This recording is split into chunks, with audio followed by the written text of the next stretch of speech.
Brian Hirzel, the deputy involved in a fatal shooting in Spokane Valley, is back at work tonight, and we've learned he wanted to be interviewed by detectives before he went on vacation, but was silenced by departmental policy. KXLY4's Jeff Humphrey live at the Public Safety Building, where the sheriff says that policy has not been changed. Jeff? And Robinson, that policy has been in effect here at the Sheriff's Office since at least the early 1990s. That after clinical studies show that officers involved in deadly force situations could recall the incident more accurately if they were allowed to decompress for 72 hours. However, that mandatory waiting period does have its drawbacks, and nobody knows that better than Deputy Brian Hirzel.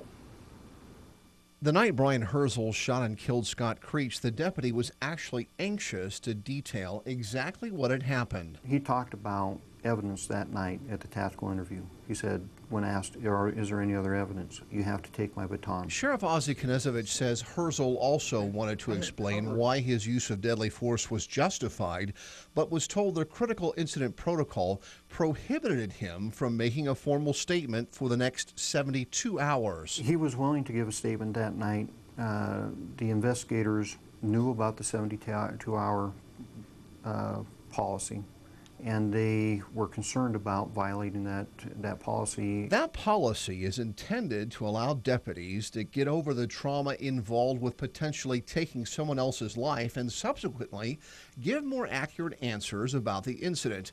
But by the time the 72-hour waiting period had expired, Hirzel was already on a pre-planned vacation. Knezovich says the subsequent 9-day delay in getting Hirzel's account prompted the sheriff's office to reevaluate its protocol. He would have given that statement very early, and again, you look at things, and the best thing to do is why have a policy that limits something? If they're willing to do it, let them do it. And so beginning today, deputies involved in a critical incident will now be allowed to give their formal statements in less than 72 hours if they choose to do so. So rather than having an artificial timeline, we're going to leave it squarely with the Constitution and the deputy's right to exercise his right to remain silent or give a statement when he wishes to give that statement.